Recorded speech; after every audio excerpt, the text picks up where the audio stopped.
cannot go back and change the beginning. But yes, you can start wherever you are and you can change the ending. So yes, every single day, even now, you have all the possibility of changing the ending. Start wherever you are. So with that, we start with another very, very important topic, and that is the anatomy of the larynx. Now again, like anatomy of ear or nose or pharynx, larynx is not something which you can easily cut open and visualize. So to be able to understand it, you will have to form a picture in your mind. So try to form a picture in your mind, and when you have the picture in your mind, when the anatomy is very clear to you, believe me, all the diseases will become so simple. So just concentrate on forming picture in your mind. And yes, again, before you see rest of the modules of the diseases of the larynx, it is mandatory that you start with the anatomy of the larynx from beginning itself. So let us start right away. It is a very interesting topic and let us enjoy this journey. So the larynx, do you think it was present in the earliest form of life? We know that life evolved in water. So in fishes, do they have larynx? No, they don't. They have gills, right? So in the earliest form, the larynx was present just as a muscular sphincter that was present in the lungfish. Yes, the fish that had lungs, and there it had a protective action to protect the lungs from the entry of water. So that is still till date considered as the primary function of the larynx, and that is protection of the airway. So primary function of the larynx is protection of airway. Protection of airway. And then life came on land as in amphibians, and there a few cartilages also developed, and the larynx became a patent open tube where, along with protection of the lower airways, it had the additional function of respiration. So in the amphibians, in salamander, the larynx was also seen as for respiration. And later on in humans developed another phenomenal function of the larynx, and that is phonation. Yes. So phonation is quite late in development in the chronological order. So later on in humans also developed phonation. Phonation along with the function of the protection of airways and the respiration function. And also for phonation, do you know how we phonate? Yes, for phonation, what part of the larynx is used? Yes, the vocal cords. So we have the two vocal cords, and when we have to phonate, the vocal cords, they meet in midline. They adduct in midline. The subglottic air pressure builds up, and when the subglottic air pressure crosses a particular level, it is released, vibrating the vocal cord. And this vibration is then turned into speech by the articulators of the oral cavity, of the oropharynx, of the pharynx. So for development of speech, then develop the vocal cords. And also when the vocal cords develop, the vocal cords could adduct. So when the vocal cords could adduct, they could increase the pressure of the thorax. The intrathoracic pressure could be increased because of adduction of the vocal cords, and that helped in coughing out anything that had entered into the larynx, or any abnormal or any secretions from the trachea or the bronchi could be coughed out. So in humans, along with phonation, developed the function of coughing. And also another important function that developed because the vocal cords could adduct in midline and increase the intrathoracic pressure was to lift heavy weights. Yes, whenever you lift heavy weights, have you noticed what you do? You take a deep breath, you hold your breath. So what happens in this is that when you hold your breath, the vocal cords adduct, the intrathoracic pressure increases, that fixes the chest, and then you are able to apply more effort on lifting the weight. So because of this function of increasing the intrathoracic pressure, also the weightlifting function, the larynx helped in fixing the chest and helping in lifting of weight, weightlifting because of fixing the chest, which means that in all the people where larynx is not there, like when we have removed the larynx following laryngectomy, these functions will not be possible.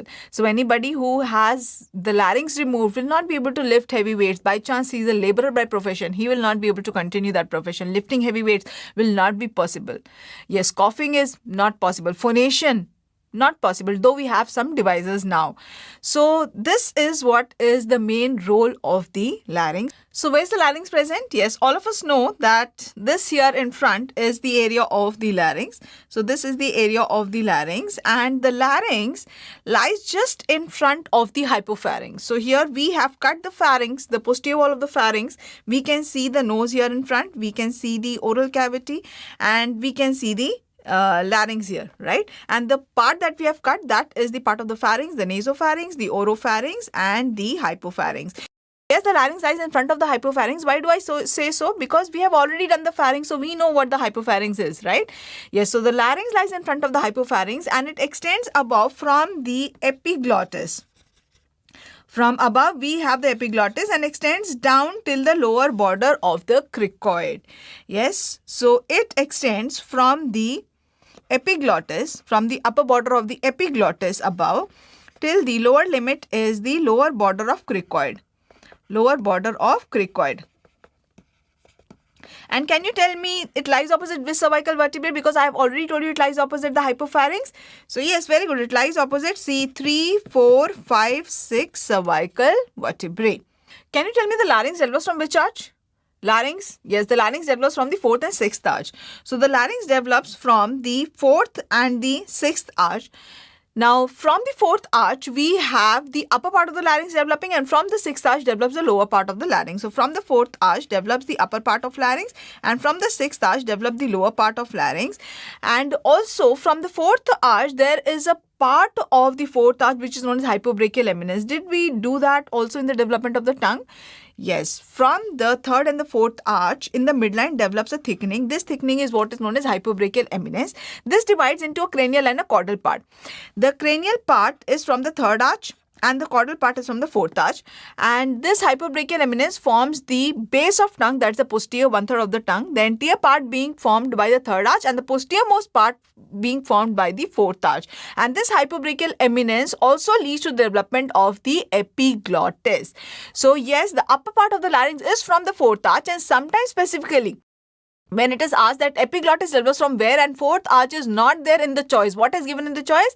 Hypobrachial eminence. And yes, it has been asked repeatedly that epiglottis develops from where? From hypobrachial eminence. Is it a part of 4th arch? Yes, it is a part of the 4th arch. So what are the things in the development of the larynx that we need to know is that the development of the larynx, upper part is from the 4th arch, lower part is from the 6th arch. So the epiglottis develops from which part of the 4th arch? From the hypobrachial eminence. Hypobrachial eminence. Hypobrachial eminence. The thyroid develops from where? Now, I have told you that the upper part of the larynx develops from the 4th arch and the lower part develops from the 6th arch. So, if it is not asked like this, upper part and lower part, obviously what will be asked is the cartilages. So if it is asked thyroid develops from where, will you be able to tell me develops from where? Thyroid is upper part or lower part? Thyroid is from, yes, the upper part. So it will be developed from the 4th arch. Whereas cricoid is lower part. So it will be developed from, yes, it will develop from the 6th arch. And hence is also the nerve supply of the larynx. The part that is derived from the 4th arch will be supplied by, can you tell me? Yes, the 4th arch nerve. What's the 4th arch nerve? The superior laryngeal nerve. Whereas the 6th arch nerve supplies the part that is derived from the 6th arch, and that is the recurrent laryngeal nerve. So this will be supplied by the upper part. What exactly is the upper part and what exactly is the lower part, we will come to know when we do the anatomy completely. But for now, yes, these basic things you should know. So the upper part is derived from the 4th arch. Now, the nerve supply of the larynx is something that you cannot ever forget, and we have done it in great detail in a separate module. So, the nerve supply of the larynx, the upper part is by the superior laryngeal nerve. Even if you remember that much, you know it is derived from which arch? Yes, whichever arch a particular thing is derived from, the nerve supply is accordingly. So, if something is supplied by the superior laryngeal nerve, you know it will be derived from which arch? From the 4th arch. If something is supplied by the recurrent laryngeal nerve, it will be derived from which arch? From the 6th arch. So, the upper part and the lower part. The upper part will be supplied by the superior laryngeal nerve, whereas the lower part will be supplied by the recurrent laryngeal nerve. So having this basic idea about where the larynx is present, it is in front of what, and what exactly was the evolution process of the larynx, let us quickly start the anatomy of the larynx. So the larynx consists of 3 paired and 3 unpaired cartilages. The unpaired cartilages are the ones that you see in front. So the unpaired cartilages of the larynx are the epiglottis, the thyroid, and the cricoid. Whereas the paired cartilages are all that you see in the posterior view. None of them you see in the anterior view. The paired cartilages are, yes, one is this one. What is this? This is the arytenoid, right? So this is arytenoid. Arytenoid is also known as pyramidal cartilage. Why? Because it is pyramidal in shape. So it is known as pyramidal cartilage. Now just above this arytenoid, this here is the arytenoid. Just above the arytenoid is a small cone-shaped cartilage. Yes, this is 2. This is what is known as the corniculate cartilage. So this is known as corniculate. Corniculate is also known as Santorini. Corniculate is known as Santorini. Now, how do we remember this? Yes, just remember it as cones of sand. Corniculate is Santorini. When you hear Santorini, does it remind you of something? Have you heard of fissures of Santorini? Where? Yes, in the floor of the external aortic canal, we have small openings, the fissures of Santorini. Very good, yes. And just above the corniculate cartilage are small rod-shaped cartilages here. They are known as cuneiform cartilage. Cuneiform cartilage, and they are also known as cartilage of Risberg. If I may ask you, what is nerve of Risberg? Yes, the sensory part of the facial nerve is what is known as nerve of Risberg. This is what is known as cartilage of Risberg. So how many cartilages in the larynx do we have? Yes, we have 3 paired and 3 unpaired cartilages. Quickly tell me the 3 unpaired cartilages. Yes, thyroid, cricoid, and the epiglottis. How many paired cartilages do we have? 3 paired cartilages. What are the 3 paired cartilages? Arytenoid, corniculate, cuneiform. Cartilage of Santorini. Santorini is corniculate or cuneiform? Yes, sand is cones of sand, so it is corniculate. And cuneiform is also known as Risberg, right? Now let us see these cartilages one by one. So the largest cartilage of the larynx is the thyroid. Yes, it is the largest in size, and as we can see here, it has got 2 ala. These 2 are known as the 2 ala, or they are known as the 2 lamina of the thyroid, and they meet in the midline at an angle which is different in males and females. In males, the angle is 90 degrees, whereas in females is 120 degrees. So in males, the angle is 90 degrees, whereas in females, the angle is 120 degrees, because of which the males have the laryngeal prominence. What is that called? Yes, that is the Adam's apple. Yes, that prominence is because of this angle of 90 degrees. Adam's apple. Yes, that is the Adam's apple. And where they meet in the center, just note here is a notch. This is what is known as the thyroid notch. Now, the upper and the lower border of this lamina, they project superiorly and inferiorly, and they are known as the superior cornu. They are known as cornu, superior cornu and the inferior cornu of the thyroid. Now, on the external surface of the thyroid is a line. Can you see this line? Now, this is actually a prominence on the thyroid that is in the form of a line, and this extends from the lower border of the superior cornu up till the lower border. So, from the inferior part of the superior cornu, it is extending, it is going down till the lower border, and this is what is known as the oblique line of thyroid. Now, why is this oblique line or this prominence produced on the thyroid? Yes, this is produced because of the attachment of the muscles that attach to the thyroid. So, there are certain muscles that attach on the thyroid and they attach on the oblique line. I will tell you 2 muscles, you tell me 1 muscle. Okay. So, the attachments are from below, from the sternum that is coming to the thyroid. Yes, sternothyroid, and from the thyroid going above, thyrohyoid. Okay, so we have the sternothyroid, and we have thyrohyoid. Okay, now the third, you will tell me why I am asking you to tell, because we have done some muscle in the pharynx. It is a constrictor muscle of the pharynx which attaches to the thyroid. Yes, the inferior constrictor. Which part of inferior constrictor? Inferior constrictor has two parts, thyropharyngeus and cricopharyngeus. So the thyropharyngeus, we have seen that so many number of times. Have we seen this? The thyropharyngeus? Yes, the thyropharyngeus, it attaches to the thyroid. Now we are seeing exactly where it attaches to the thyroid. It attaches to the oblique line. So we have the thyropharyngeus part of inferior constrictor. Inferior constrictor. And this inferior cornu of the thyroid has a articular facet to articulate with the cricoid below. So it articulates with the cricoid here, and this is what is the cricothyroid joint, and it helps the thyroid to move like a visor of the helmet. Yes, how the visor of the helmet moves, like that the thyroid moves on the cricoid. Because of this joint, this cricothyroid joint is a hinge-like joint. It is a hinge-like joint. Now, on the midpoint of the thyroid, so when we have to think of the thyroid cartilage, we have to see it as the largest cartilage. The important things on the thyroid cartilage that you have to know is the oblique line. You have to know the angle of the two ala. And yes, it is articulating below with the cricoid. Now, on the midpoint of the thyroid, on the inside here, can you see this?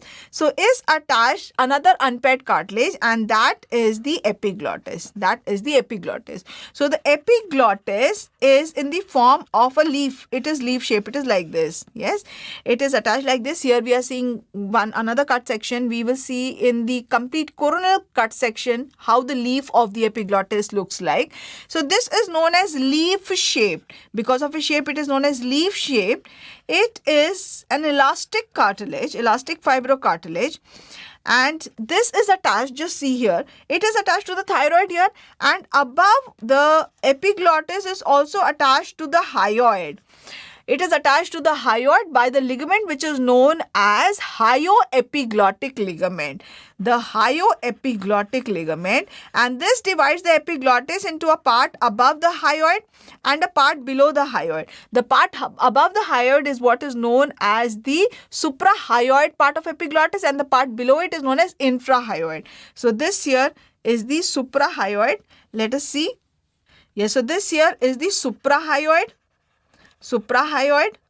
and this is above the hyoid. So it is suprahyoid, and below that will be the infrahyoid epiglottis. The third unpaired cartilage of the larynx is the cricoid. Yes, so we have the cricoid here. Now this cricoid is in the form of a complete ring. It is the only complete ring cartilage of the larynx. Only complete ring cartilage of the larynx, because of which it is also known as the signet ring cartilage. And just note here, it is not of uniform width all around. It is not a uniform ring all around. Just see how this ring is. Anteriorly it is narrow, and posteriorly it goes on widening. So anteriorly it is narrow. Anteriorly, so this part that you are seeing anteriorly, this is the narrow part. This is the narrow part, anterior part. Whereas it will go on broadening as it goes posteriorly. And this anterior part, narrow part, is what is known as the arch. And the posterior broad part is what is known as the lamina. It is known as lamina. And the shape is like a ring. So it is known as a signet ring. Again, this is a question that is asked from you. It is known as signet ring. Signet ring. Leaf shaped is what? Leaf shaped is epiglottis. Signet ring is what? Signet ring is cricoid. And what's the significance that this is the only complete ring cartilage of the larynx? Not only of the larynx, even of a whole of the airway, even in the trachea. The cartilages are C-shaped. They are not complete ring. The only cartilage in whole of the larynx as well as the trachea, in whole of the airway which is complete ring, is the cricoid.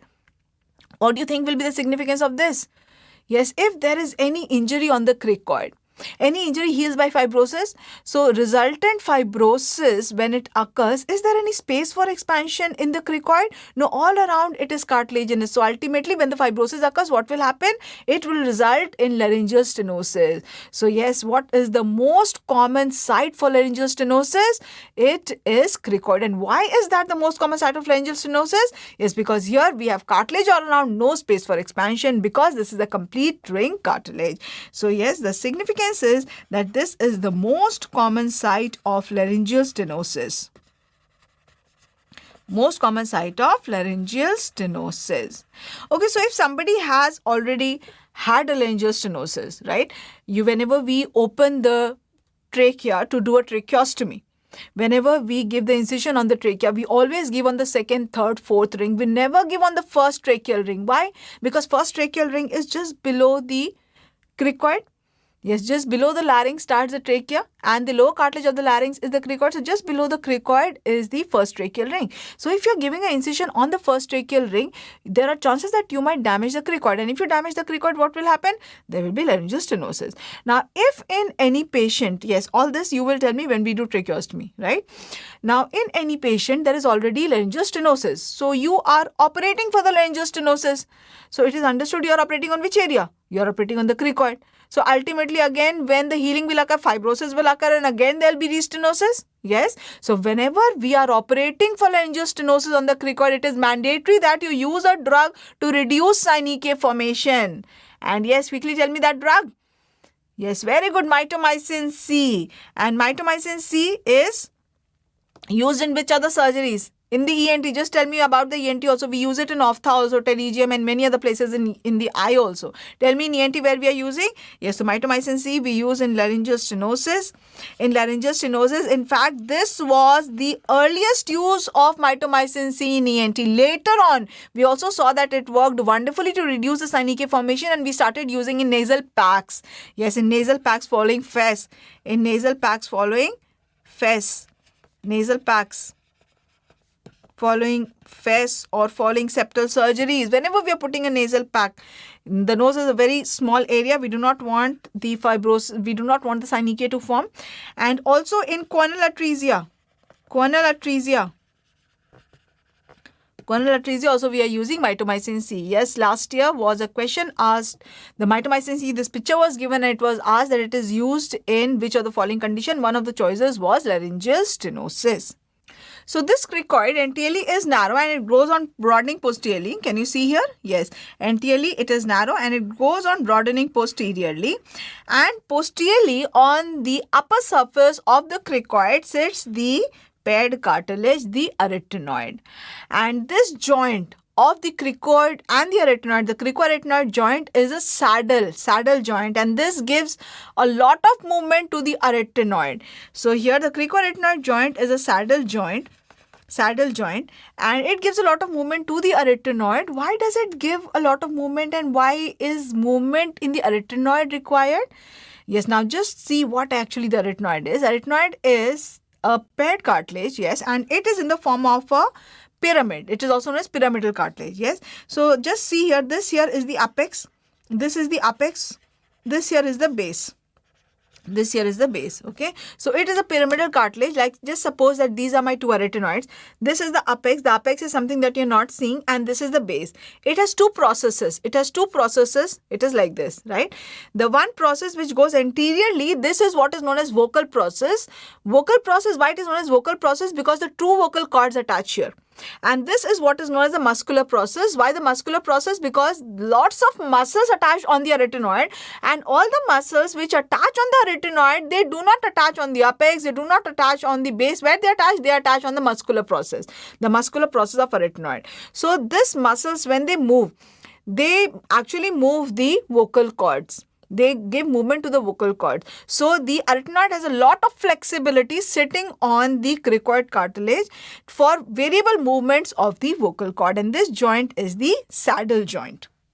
So yes, we have the arytenoid. We know it is known as the pyramidal cartilage, and the vocal process attaches to the, yes, can you tell me, I just told you, yes, to the vocal cord, and the muscular process attaches to the muscles. And we also did that the cricoarytenoid joint is a saddle joint, and the apex, on the apex of the arytenoid sits another paired cartilage. Can you tell me the paired cartilage? Yes, that is a cone-shaped cartilage known as corniculate.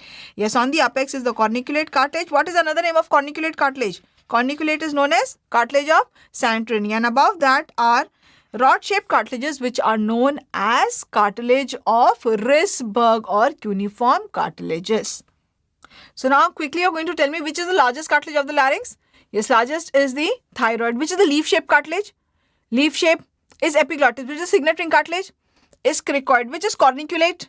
Corniculate is also known as Santorini. What is Risberg, cartilage of Risberg? That is cuneiform. And pyramidal cartilages? Arytenoid. Arytenoid has how many processes? two processes. The vocal cords attach on which process? Vocal process. Where the muscles attach on which process? On the muscular process. What is the cricothyroid joint type of? Hinge joint. Cricoarytenoid joint is a saddle type of joint. So we have now with us all the cartilage of the larynx present loosely. Now let us make it in the form of one laryngeal tubular structure. So now let us connect it. Yes. So when we connect it, we will connect it with what? With membranes and muscles. The membranes and muscles which connect the laryngeal cartilages to the exterior are known as extrinsic membranes and extrinsic muscles. The membranes and muscles which connect the laryngeal cartilages with each other are known as intrinsic membranes and intrinsic muscles. So what will be the extrinsic membranes? Yes, extrinsic membranes, they will connect the laryngeal framework to the outside. Yes. So here we have the external surface of the larynx. We know that the upper cartilage of the larynx is the thyroid, right? And the lower cartilage is the cricoid. So the membranes which will connect this laryngeal framework superiorly and inferiorly, that will be the extrinsic membranes. So what are the membranes which will connect it externally, superiorly and inferiorly? So here above the thyroid, we have the hyoid. So the membrane that connects the thyroid with the hyoid. Yes, this is one extrinsic membrane. This is known as the thyrohyoid. Thyrohyoid membrane. Thyrohyoid membrane. And the membrane that connects, this membrane that connects the cricoid to the trachea below. Below the larynx, we have the trachea starting. So from the cricoid to the trachea, this membrane is what is known as the cricotracheal membrane. Cricotracheal membrane. Now also the epiglottis is also connected to the hyoid. Yes, by a ligament, by a membrane. This is what is known as hyoepiglottic. This is hyoepiglottic. So it is connecting the larynx, the epiglottis, to the outside, to the hyoid. Yes, the hyoepiglottic. Hyoepiglottic ligament or hyoepiglottic membrane. So now I'm just going to label 1, 2, 3, 4 and you are going to tell me out of this which are the extrinsic membranes, right? This is 1, that is 2, this is 3 and this is 4. Okay. So tell me which out of these are the extrinsic membrane. Yes, I will tell you that extrinsic membrane is 2, 3, 4. Is that true? Is that true? Yes or no? 2, 3 and 4. Yes, so don't make that mistake. It has been asked many a number of times in your exam. Which are the extrinsic membrane? Yes, what is 1? 1 is the hyoepiglottic. 1 is hyoepiglottic. What is 2? 2 is the in between the thyroid and the hyoid, thyrohyoid. What is 3? 3 is cricothyroid. 3 is the cricothyroid, right? And what is 4? 4 is the cricotracheal. Right? So which out of here is not an extrinsic membrane? Is 1 an extrinsic membrane? Yes, it is an extrinsic membrane. 2 is it extrinsic membrane? Yes. 3? No. 4? Yes. Why not 3? Why not 3? Yes, why not 3? Because it is what is the definition of extrinsic membrane. I told you that extrinsic membranes are the membranes that connect the laryngeal framework to the outside. The 3 membrane, what is this 3 membrane? This is in between the cricoid and the thyroid. This is the cricothyroid membrane. The cricothyroid membrane connects the 2 laryngeal cartilages with each other. It is not connecting the laryngeal framework to the outside. So it is not an extrinsic membrane. Is that clear? It is actually a part of an intrinsic membrane. It has been asked many a number of times in your exam. And what you do is you say that okay, hyoepiglottic, it is lying on the inside, so it is intrinsic, and these 3 are lying, 2, 3, 4 are lying on the outside, they are extrinsic. Don't make that mistake. The extrinsic membranes, quickly tell me what are the 3 extrinsic membranes? Yes, which connects the hyoid to the epiglottis to the hyoid, hyoepiglottic. Above the thyroid, thyrohyoid, and below the cricoid, cricotracheal. Is that clear? So these are the 3 extrinsic membranes. So can you make out which this ligament is? Yes, this ligament or this membrane. What is this? In between, this is connecting the hyoid to the epiglottis. This is the hyoepiglottic. And yes, this hyoepiglottic, when I told you about the epiglottis, this is a leaf-shaped cartilage.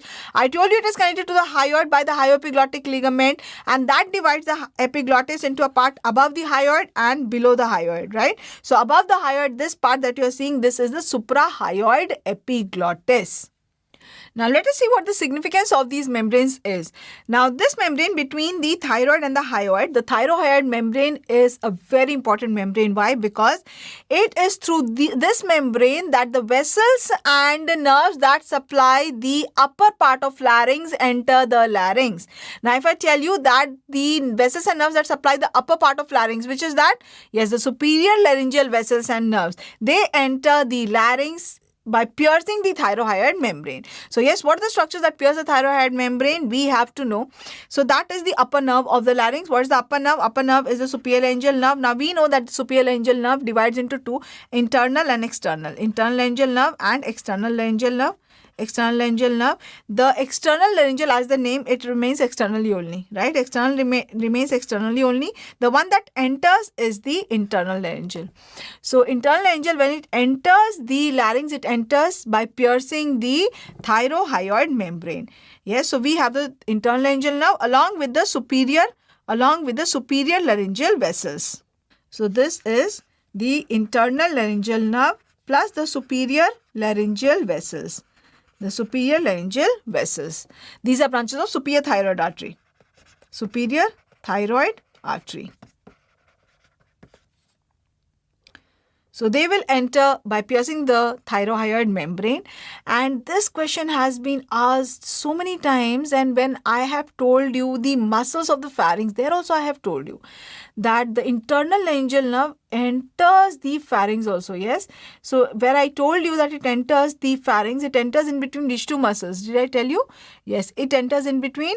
Yes, we have, what is the muscle attaching to the oblique line of thyroid? The thyropharyngeus. And from the hyoid, we have the middle constrictor. Yes, we have seen this picture so many number of times, and yes, we have seen here that what are the nerves, the structures that enter in between the constrictor muscles. So in between we have the middle constrictor here and we have the inferior constrictor here. So in between them we know is a gap, and yes, that gap is this gap between the hyoid and the thyroid, and that is filled by the membrane, the thyroid membrane.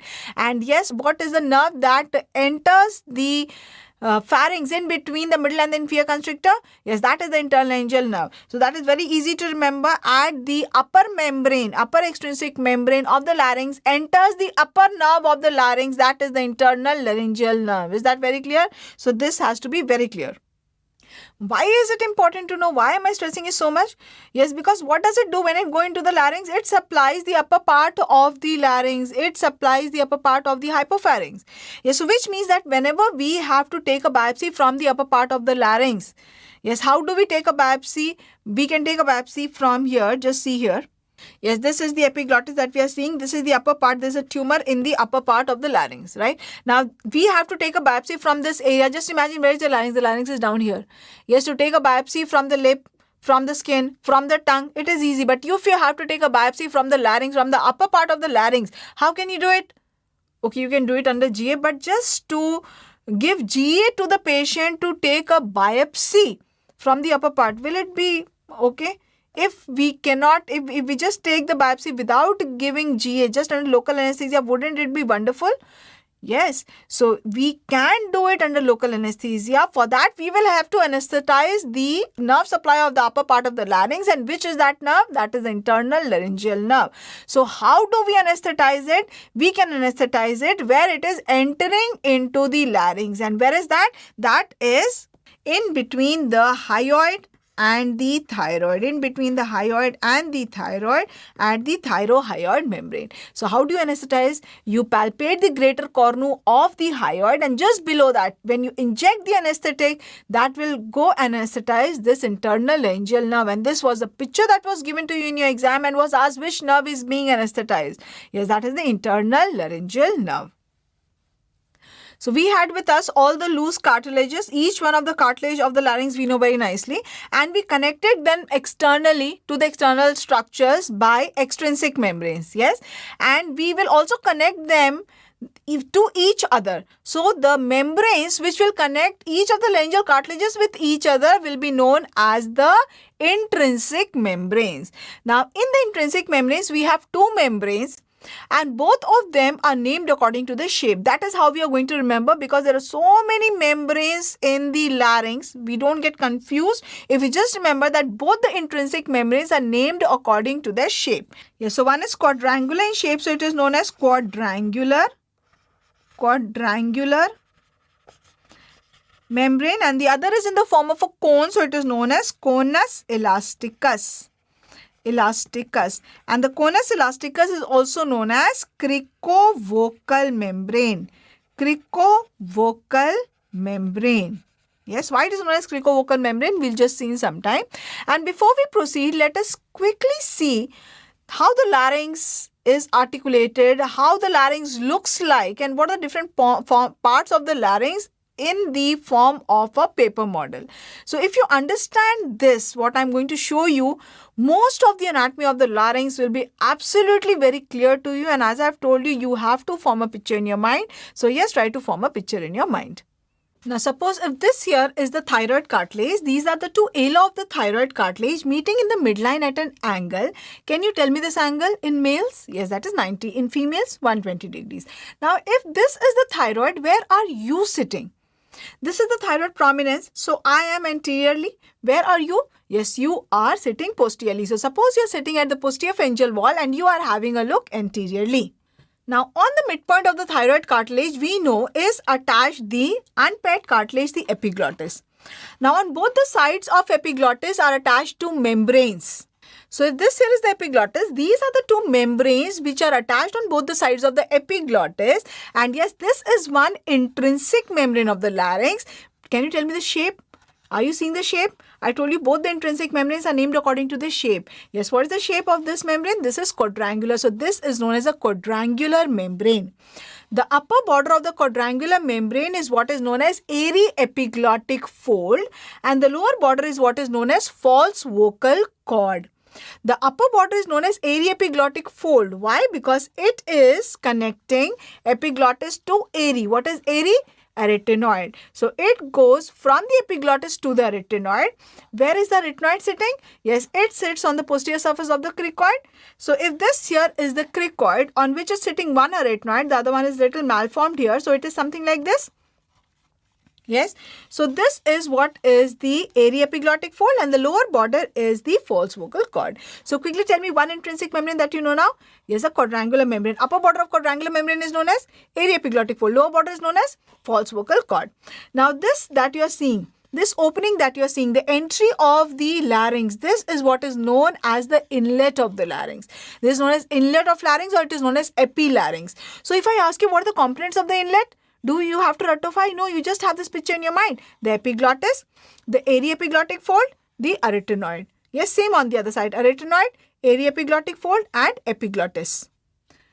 Now to see the next part of the cavity of the larynx, let me remove the posterior wall, right? So now when I have removed the posterior wall, can you see the complete cavity down also? So now this here, I am now in the inlet. Inlet is in between epiglottis, aryepiglottic fold, arytenoid. Now I go down this part of the cavity in between the two quadrangular membrane. What is this known as? This is what is known as the vestibule of larynx. Can you repeat it? Yes, vestibule of larynx. And now when I go down into this part that is in between the two false vocal cord.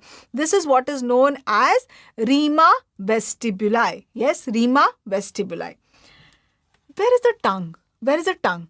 Yes, the tongue is present here high above.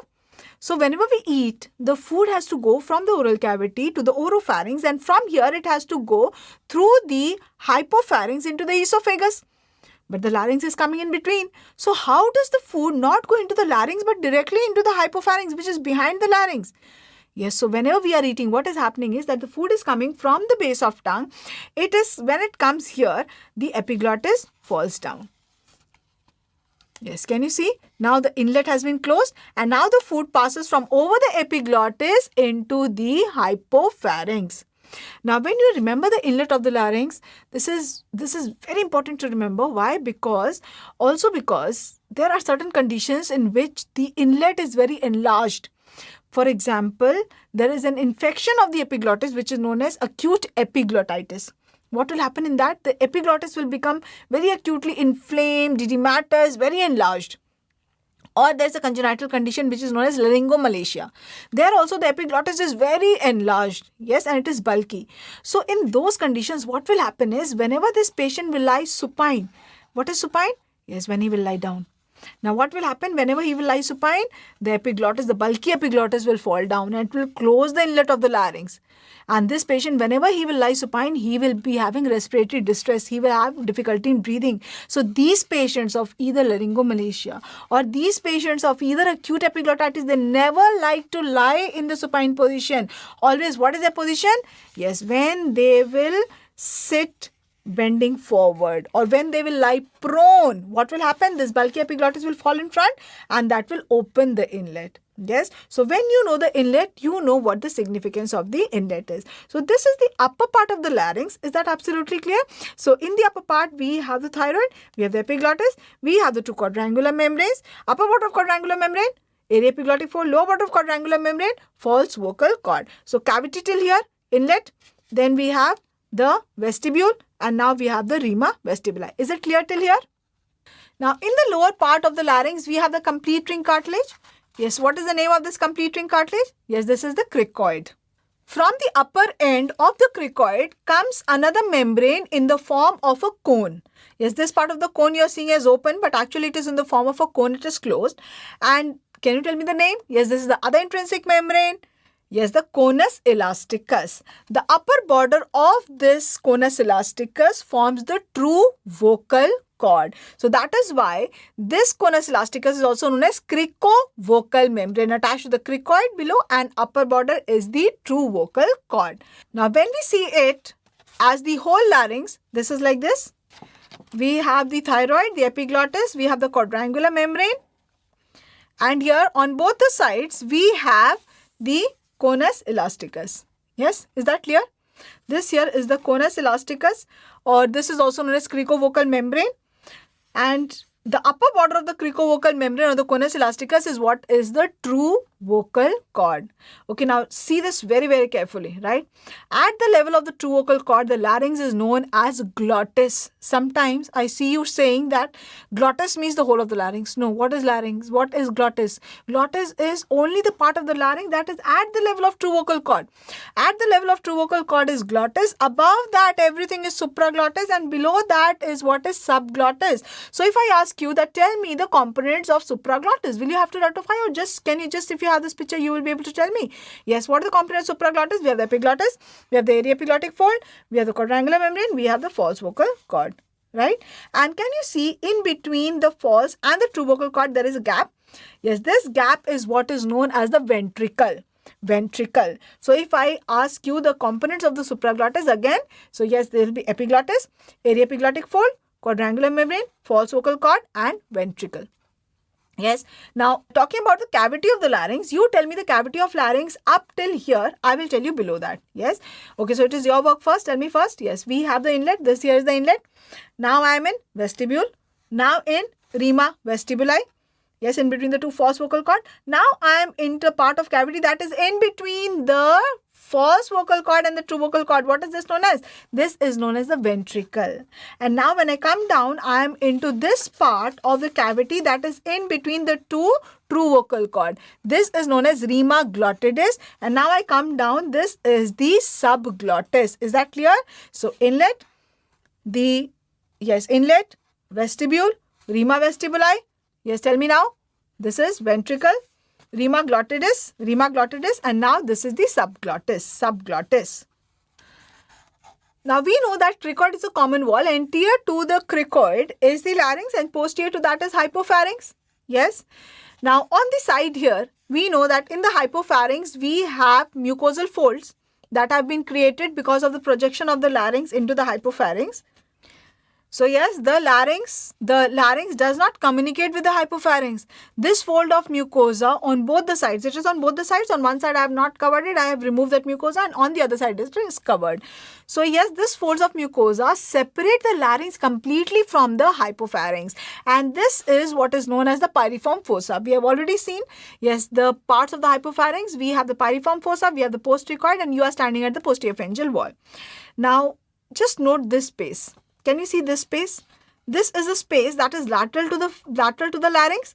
Lateral to the larynx, that is in between laterally the thyroid ala, medially the quadrangular membrane, the ventricle and the conus elasticus extending the whole length of the larynx laterally, and posteriorly the piriform fossa mucosa. So this space is what is known as the paraglottic space. Is that clear? So this space here, if I show you, this is what is the paraglottic space. This is the paraglottic space. Yes, and this space here in between the thyroid and the epiglottis, this is what is known as the pre-epiglottic space. Pre-epiglottic space. So the pre-epiglottic space communicates with the paraglottic space, or I can say that the paraglottic space communicates with the pre-epiglottic space. So now that you have understood this, it will be very, very easy for you to understand the complete anatomy of the larynx very nicely. So now can you tell me the intrinsic membranes? Yes, they are 2 in number, named according to their shape. One is quadrangular, so quadrangular membrane. The other is in the form of a cone, so conus elasticus. Can you tell me the other name? Yes, cricovocal. Why? Because from the cricoid is the lower border attached and the upper border forms the true vocal cord. We did the intrinsic membrane, we did the extrinsic membrane, and when I told you about the extrinsic membranes, I specifically told you that there is one membrane in between the cricoid and the thyroid, the cricothyroid membrane, which is lying on the outside, but it is not an extrinsic membrane. Did I tell you? Yes, I told you this is extrinsic, this is extrinsic, this is extrinsic, but no, this is not extrinsic. But we did not do it in intrinsic also. So what exactly is the cricothyroid membrane? Yes, now just note in this picture, are you seeing that this membrane, the cricothyroid membrane, is actually the entire thickening of the membrane which is going from the cricoid above to form the true vocal cord? Is that appearing to you clear now? Yes, so this cricothyroid membrane, now you can see it will be appearing clear to you. This cricothyroid membrane is actually the anterior thickening of the cricovocal membrane in between the cricoid and thyroid. So this cricothyroid membrane, it is a part of cricovocal membrane, cricovocal anterior thickening. So is it an intrinsic or an extrinsic membrane? Yes, this is intrinsic. This is a part of intrinsic membrane, anterior thickening. And this membrane is very, very important. It is very significant. In fact, both the membranes that are attached to the thyroid, above the thyroid is the thyrohyoid and below is the cricothyroid. Both of them are very important. You tell me the significance of the upper membrane, the thyrohyoid membrane. Yes, the vessels and nerves enter it, internal laryngeal nerve. Yes, it enters and supplies the upper part of the larynx. Now, what's the significance of the cricothyroid membrane? Just see here. Now, if we pierce the cricothyroid membrane, we can enter directly into the laryngeal airway. We can directly go into the airway without having to injure or without having to give an incision on the cartilage. This is in between the thyroid and the cricoid. So, if in between this we give an incision, we can go into the larynx and then into the trachea without injuring either the thyroid or the cricoid or the tracheal rings. Otherwise, whenever there is any patient who is in respiratory emergency, and why is that emergency? That is because of any obstruction above the level of the vocal cords. That is, if you see here, yes, this is the level of the vocal cord, right? That is somewhere attached in the midpoint of the thyroid cartilage. So whenever the obstruction is above this level, either at the level of the oral cavity, oropharynx, or in road traffic accidents when all this is injured, the obstruction is above that and the patient is in respiratory distress. What do? You cannot intubate, you cannot oxygenate because all this is ruptured, all this is badly traumatized. You cannot intubate or you cannot oxygenate also. This passage is not clear. So then in that case, what you do is you do an emergency tracheostomy. Now for tracheostomy, you will have to give an incision on the tracheal rings, and this procedure takes a little time. So if you do not have time at all, what you can do immediately is you can palpate the lower border of the thyroid and the upper border of the cricoid. In between these two will be the cricothyroid membrane. You can just pierce it with a knife and rotate it, and you can pass something, a thin cannula, so that at least emergency respiration can be given to the patient. And later on, his respiratory pathway or whatever can be taken care of. Maybe a tracheostomy can be done or something else can be done. But this is when Kiko state. What is Kiko? Kiko is can't intubate, can't oxygenate. In that scenario, this is what you do. This is what is known as cricothyrotomy. Cricothyrotomy, or what we are doing is we are making an opening on the conus elastica. So it is also known as coniotomy, or we are opening the larynx inferiorly through the inferior membrane. So it is known as inferior laryngotomy. So this is an emergency procedure, and in fact all of you should learn how to do it. You should know how to do it. This is an emergency procedure where you might need to do anywhere, and this is life-saving. So we had the loose cartilages of the larynx. We knew each of the cartilage very nicely, and we connected them with the help of membranes. The extrinsic membranes which connected them to the outside, and the intrinsic membranes which connected the laryngeal cartilages to each other, right? Now what we are going to do is we are going to add muscles to it. So we are now going to connect these cartilages more strongly with the help of muscles. Now the muscles that will connect the laryngeal framework to the outside will be known as, very good, extrinsic muscles, and the muscles that will connect the laryngeal cartilages with each other are known as intrinsic muscles. So let us first see what the intrinsic muscles are, then we will go on to the extrinsic muscles. So the muscles are either intrinsic, or they are extrinsic. Now the intrinsic muscles of the larynx are very simple to remember because they are connecting the two laryngeal cartilages with each other, and they are named accordingly. Yes, so I will just tell you which two cartilages they are connecting and you tell me the name. Okay, that will be very, very easy to remember. So here we have from the thyroid. Let us do from the thyroid the muscle that goes to the epiglottis. What will be the name? Thyroepiglottic. Thyroepiglottic. Thyroepiglottic. Now from the thyroid to the arytenoid, thyroarytenoid. Yes. Now in between the cricoid and the thyroid. Yes. So after the thyroid, we are doing the next cartilage now from the cricoid. So from the cricoid to the thyroid will be cricothyroid.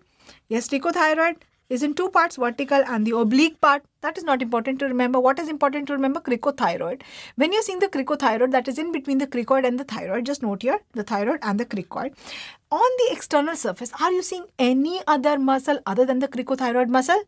No, we are not seeing. Yes, so this is the only intrinsic muscle. Yes, it is the intrinsic muscle but lying outside the larynx. Same like the cricothyroid membrane. The cricothyroid membrane is actually a part of intrinsic membrane lying on the outside of the larynx. So this is also an intrinsic membrane lying on the outside. So the cricothyroid muscle is an intrinsic muscle lying outside, the only intrinsic muscle. Otherwise, all the intrinsic muscles are connecting the laryngeal cartilages to each other on the inside. Nothing is on the outside, lying outside the larynx.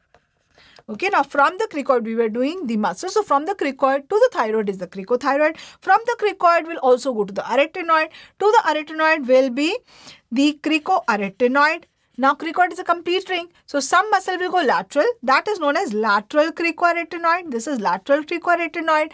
And some will go posterior. So that is posterior cricoarytenoid. This is posterior. Posteriorly it is going from the cricoid to the arytenoid.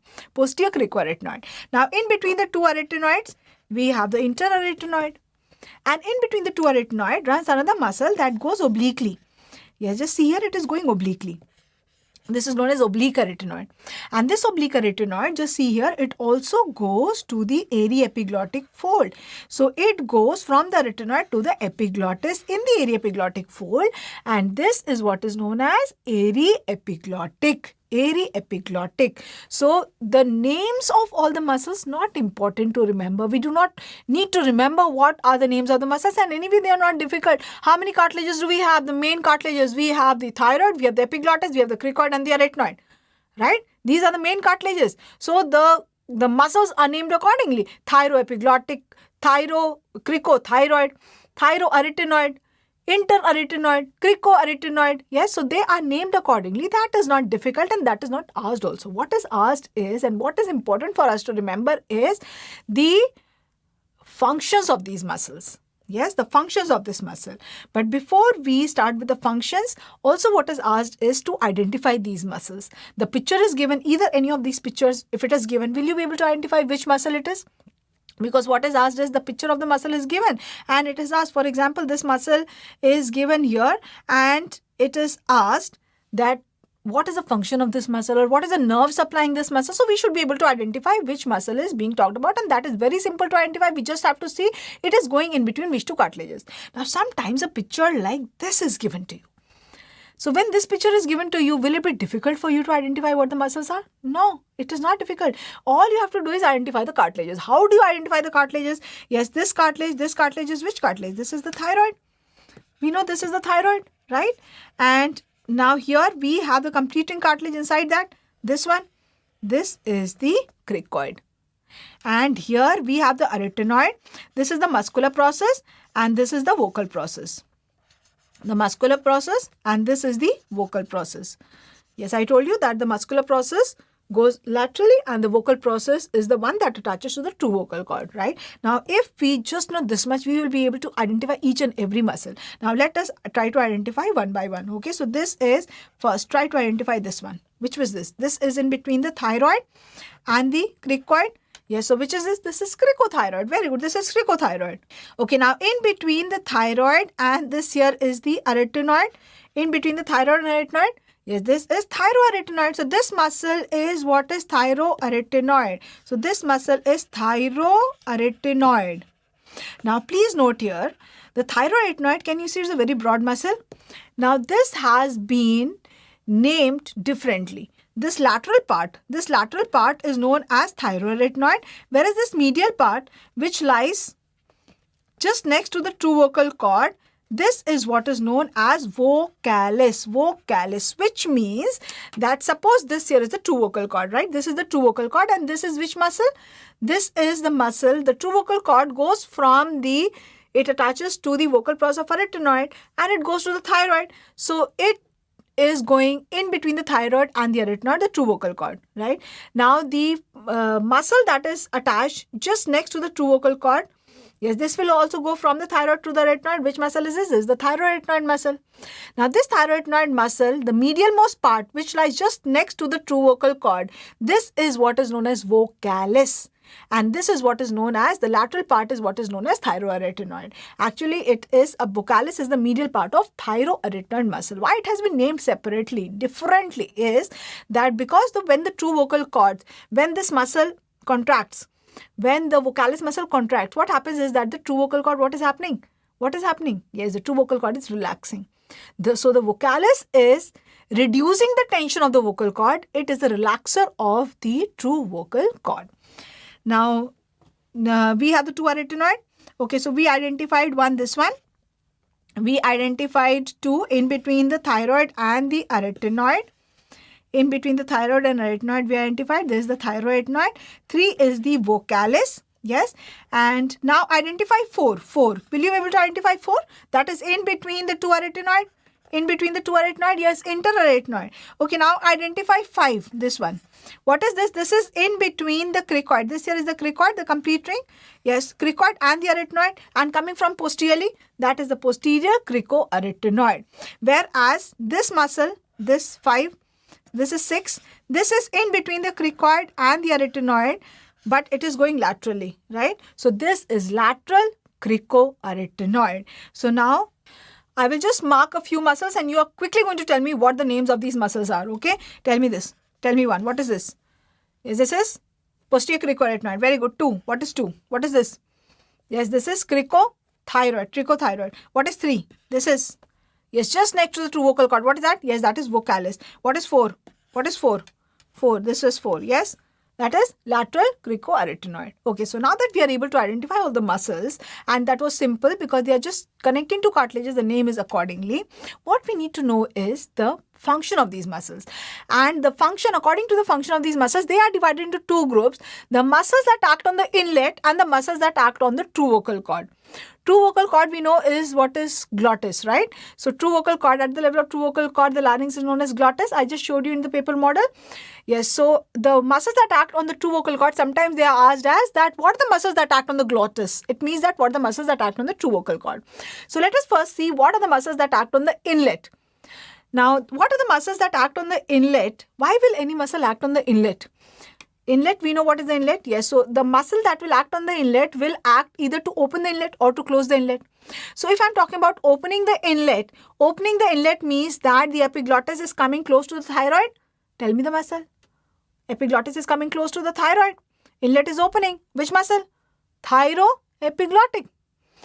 Closing the inlet, epiglottis is coming close to arytenoid. So which muscle? Aryepiglottic. Is that very clear? Yes. So the opener of the inlet is thyroepiglottic, and the closure of the inlet is by the epiglottis and the arytenoid coming close together, aryepiglottic. Aryepiglottic. Yes. Now rest all the muscles, they act on the true vocal cord, and the muscles that act on the true vocal cord, what will they do on the true vocal cord? They will either abduct it or they will adduct it. They will abduct it or they will adduct it, right? Now, all the muscles that act on the true vocal cord, they adduct the true vocal cord except for only one, right? So, all the muscles adduct except for only one which abducts, and the one that abducts is known as safety muscle. And which one is the only one that abducts? It is posterior cricoarytenoid, between the cricoid and arytenoid. So, I told you that we have the arytenoid here. This is the vocal process, this is the muscular process. From the cricoid comes the posterior cricoarytenoid. Now just see, when it will contract, what will happen? From posteriorly, it is attaching to the muscular process. So the two vocal cords are going apart. They are going apart. This is abduction. So the only abductor is posterior cricoarytenoid. A repeated question, this is posterior cricoarytenoid. And how do you remember this? Very easy to remember. All the muscles of the larynx, among all the muscles, there is only one muscle which is posterior in the name, that is posterior cricoarytenoid, right? So all the muscles of the true vocal cord which act on the true vocal cord make the true vocal cord friends, except for one which makes it fight. Which one makes it fight? The one that makes it fight hides posteriorly to make it fight. Which one is that posterior? Posterior cricoarytenoid. So the posterior cricoarytenoid is the only abductor of the true vocal cord. Now, along with adduction, there are two muscles which act also on the tension of the vocal cord, and they are known as tensors of the vocal cord. One of the muscle, it increases the tension, and that is the cricothyroid. Cricothyroid. We have seen the cricothyroid. Yes. Where is the cricothyroid present? Externally, between the cricoid and the thyroid. Now, what happens when it contracts? What it contracts is, it pulls the thyroid down. It pulls the thyroid down. I told you that the thyroid acts like a visor. It moves like a visor. So, when the thyroid moves down, we have on the midpoint of the thyroid attached the true vocal cord. So, when the thyroid moves down, this also gets stretched. This also gets stretched. So what this does, cricothyroid does it increases the length, it increases the tension of the true vocal cord. So when the tension is increased, the pitch also increases. Have you ever played an instrument, guitar? Even if you have not played it actually, if you have seen, just notice that with the same string, you can produce a high pitch also and a low pitch also. If you want to produce a high pitch voice, what you do is, high pitch sound from a string, what you do is you tighten it. Whereas if you want to produce a low pitch, what you do is loosen it. Yes. So similarly, in the vocal cord, when we will stretch the vocal cord, the voice that will be produced will be a high pitch voice. Whereas if you loosen the vocal cord, then the voice that will be produced will be a low pitch. Yes. So if I ask you, in males, is the vocal cord lax or is it very tense? Males, what is the voice? It is a low pitch voice, so it is a little lax vocal cord. In females, what is the voice is high pitch, so the vocal cord is tense. Now, if anybody wants to increase the tension of the vocal cord, increase the pitch, they will have to increase the length, right? And this increasing of length is done by the cricothyroid muscle. Yes, this can be asked in any way, increasing tension, increasing pitch, or increasing length. So that is by the cricothyroid muscle. Now, the other muscle which acts on the tension of the vocal cord is the one that decreases the tension, and I've already told you that the muscle that lies just lateral to the true vocal cord, part of thyroarytenoid. Yes, this is what is this? This is vocalis. So when it contracts, what happens is that the true vocal cords relax. So what it does is decreases the tension. Yes, so you must be thinking that then why it is known as tensor. Yes, so tensors of the vocal cord, I told you, are 2 in number, and they have got nothing to do with whether they are relaxing or whether they are stretching. Why they are known as tensors is because they act on the tension of the vocal cord. One increases the tension. Which one increases the tension? Cricothyroid. And which one decreases the tension? Vocalis. Is that clear? So decreases the tension, so decreases the pitch, decreases the length of the vocal cord. This is vocalis. Sometimes vocalis is not given in the choice. What is given is inner part of which muscle? Of thyroarytenoid muscle. We know vocalis is the medial most or the inner part of thyroarytenoid muscle. So now we have connected all the muscles also, the intrinsic muscles also in the larynx. And now if I want to increase the pitch of voice, which muscle should contract? Increase the pitch. Yes, cricothyroid. If I want to decrease the pitch, vocalis, which decreases the tension. Vocalis, which are the tensors of the vocal cord? 2 tensors. Which 2 tensors? Yes, then you will name both cricothyroid and the vocalis. Which muscles are adductors? All except which one is the only abductor? Posterior cricoarytenoid. Okay, just tell me how many muscles? There are 2 muscles which are adductors of the vocal cord. Only 2 muscles adduct the vocal cord. Yes or no? No, all of them. Okay, there is only one muscle which abducts the vocal cord. Yes or no? Yes. Okay, one muscle acts on the tension of the vocal cord. Is that true? Yes or no? No. How many muscles act on tension? 2. One muscle acts on the length of the vocal cord. True or false? False. How many muscles act? 2 muscles act on the length. One increases the length, one decreases the length. Cricothyroid and vocalis. Yes, this has been a question that has been asked in your exam where these were the 4 choices, right? So yes, we should know that the ones that increase the pitch act on the length to increase the pitch, and same for decreasing the pitch also.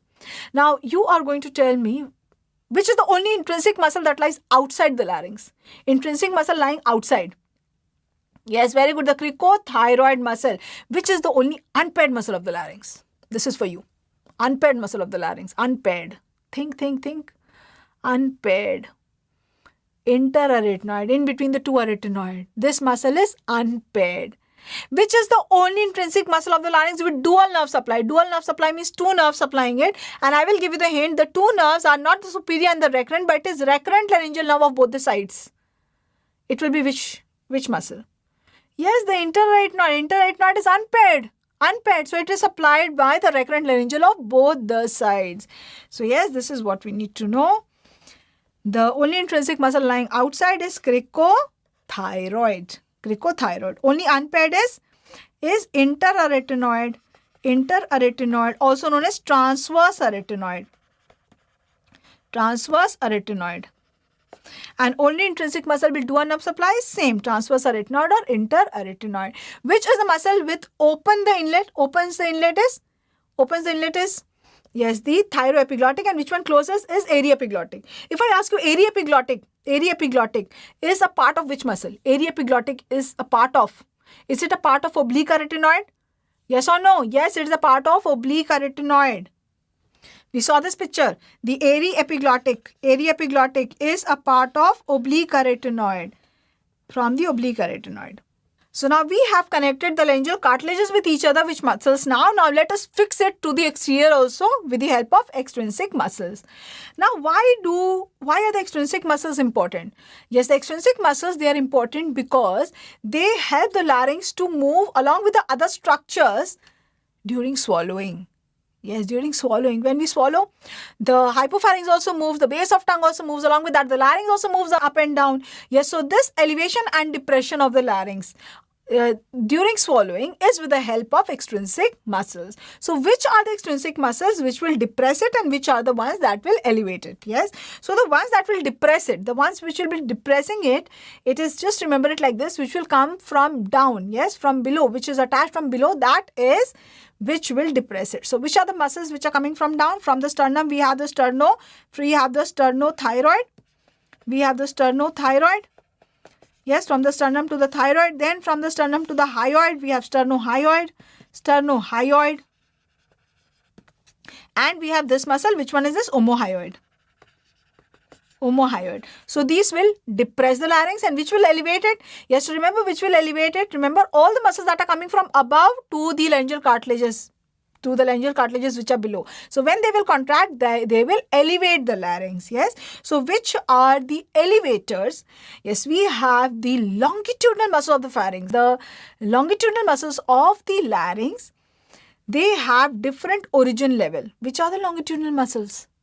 Stylopharyngeus, salpingo and palatopharyngeus. Yes or no? Stylopharyngeus, salpingo and palatopharyngeus. One arises from the styloid, one from the salpinx, that is eustachian tube, and the third is from the palate. And all these three, they come down and they attach to the thyroid. And what they do when they contract? Yes, they are dilators. They help in swallowing. Yes. So these muscles, they attach to the thyroid from above and they help in elevation of the larynx. So longitudinal muscles are the stylo, the salpingo and the palatopharyngeus. Palatopharyngeus also coming from above downwards. We have some muscles that attach to the hyoid. So which are these? From the hyoid. Yes, attaching to the hyoid is from the styloid coming to the hyoid. So we have the stylohyoid. So all of them which have hyoid in the name, all of them are elevators. Yes, except for the one that is coming from down, sternohyoid. Sternohyoid is the depressor that is coming from quite down. Rest all which have hyoid in the name, all of them are elevators. Yes, stylohyoid. We have the muscle which is coming from the mandible, the geniohyoid. We have the mylohyoid. Yes, and we have this digastric. This here is a digastric. And from the thyroid to the hyoid, thyrohyoid. Yes, so just remember all the muscles with hyoid except for the two main, these small muscles, the two main which sternohyoid and the omohyoid, they are depressors. Rest all with hyoid in the name are the elevators. So if you just remember which the depressors are, all of them rest are the elevators of the larynx. So now what we have done is that we have connected the cartilages of the larynx to each other by membranes. Then we connected it with the muscles, the intrinsic and extrinsic muscles, right? So we have this good framework, this strong framework of the larynx now with cartilages, with membranes and muscles. Now let us add an epithelial lining on the inside of the larynx. So the extrinsic muscles of the larynx, they make the movement of larynx possible in up and down. Yes or no? Yes. From anteroposteriorly, in front and back. Now whenever we swallow, not only the up and down movement occurs, a little anteroposterior movement also occurs. This also occurs, though it is not as much as the up and down, but yes, it occurs.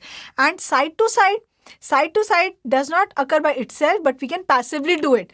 Just move your larynx from side to side. Are you able to move it from side to side? Yes, we are able to move it from side to side. And this side to side movement is important clinically. Why?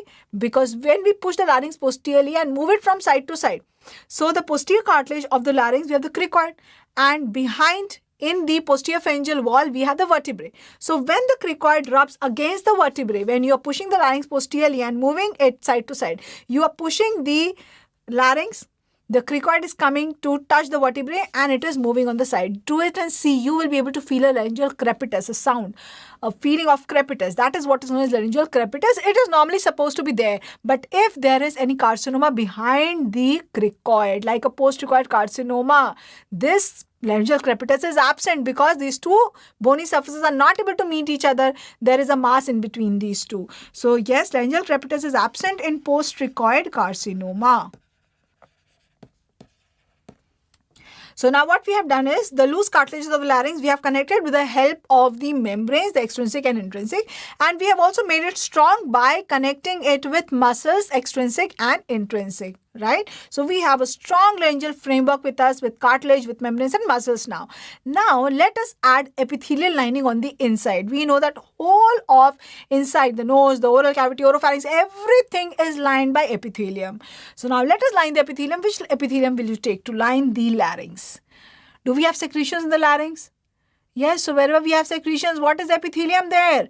Yes, ciliated columnar. It will have to have cilia to push it out. So ciliated columnar pseudostratified. Yes, so the epithelial lining epithelial lining of whole of the larynx is by ciliated columnar pseudostratified. Pseudostratified. What is the epithelial lining of the nose? Nose. Same. Secretions. Same epithelium, ciliated columnar pseudostratified. Or the sinuses. Nose epithelium only goes to the sinuses. Yes, so same. Or the nasopharynx. Same. Yes. So everywhere in the pharynx it is stratified squamous, except for the nasopharynx where it is ciliated columnar. In the larynx also it is ciliated columnar, except for some parts of the larynx where there is a lot of rubbing with each other. For example, the true vocal cords. The true vocal cords, they rub against each other when we talk. I told you that when we speak, what happens? The true vocal cords come in midline. Subglottic air pressure builds up, releases, vibrating the vocal cord. That is turned into speech. Yes. So except for all is ciliated columnar, except for the true vocal cord, and also except for this part.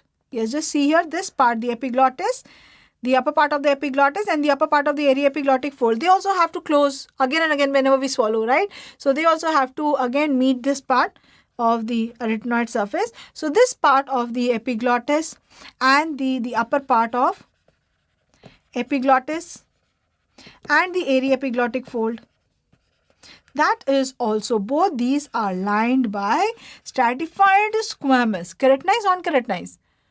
Inside the body we do not have keratinized, no, except for these junctional areas. Yes, that is only stratified squamous keratinized. Except for that, inside we have always non-keratinized. Stratified squamous, non-keratinized epithelium.